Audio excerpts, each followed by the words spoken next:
I managed to write a few poems this week while I was on vacation, which was really nice because it had been a while since I had written anything I was really happy with, and I finished 3 poems that I really like. So I'm going to share one of those with you now.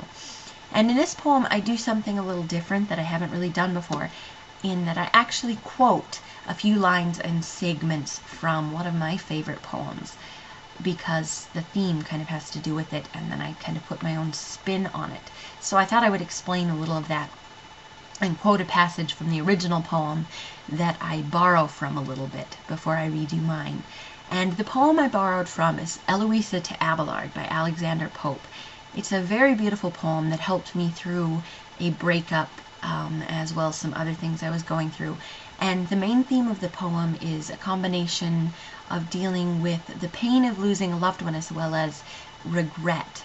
It's a young woman who has been torn from her lover and forced to become a nun by her family. And she's going through and trying to deal with being penitent for what she feels are her sins, but at the same time continuing to miss and admit that she still loves her lover Abelard, and she's having a very difficult time reconciling the two emotions. And that's kind of what I deal with in this poem, and I quoted a few lines. So I'm going to give you the passage that I memorized a long time ago when I was kind of going through this, and then I will read you my poem. And so the lines I memorized are, "Of all affliction taught a lover yet, 'tis sure the hardest science to forget.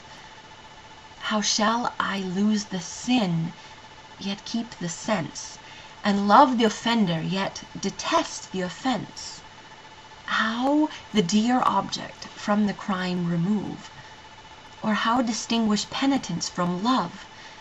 Unequal task, a passion to resign for hearts so touched, so pierced, so lost as mine. Ere such a soul regains its peaceful state, how often must it love, how often hate, how often hope, despair, resent, regret, conceal, disdain, do all things but forget."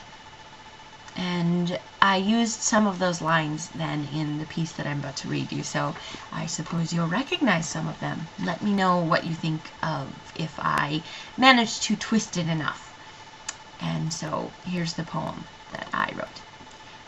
"'Tis sure the hardest science to forget, so say the masters of love gone awry, and this rings true of heartache and regret. But which lives on when one has learned to die? Ere guilt-racked soul regains its peaceful state, it must forgive both victims of the crime, the doer and the one who saw too late that what was written took them both to rhyme. And when that penitence is hid, and love is what remains to pain this wretched soul, then that dear object from the crime removed would still not cease to burn this person whole. Unequal task, this trying to assign which pains the heart the longest, both rack mine."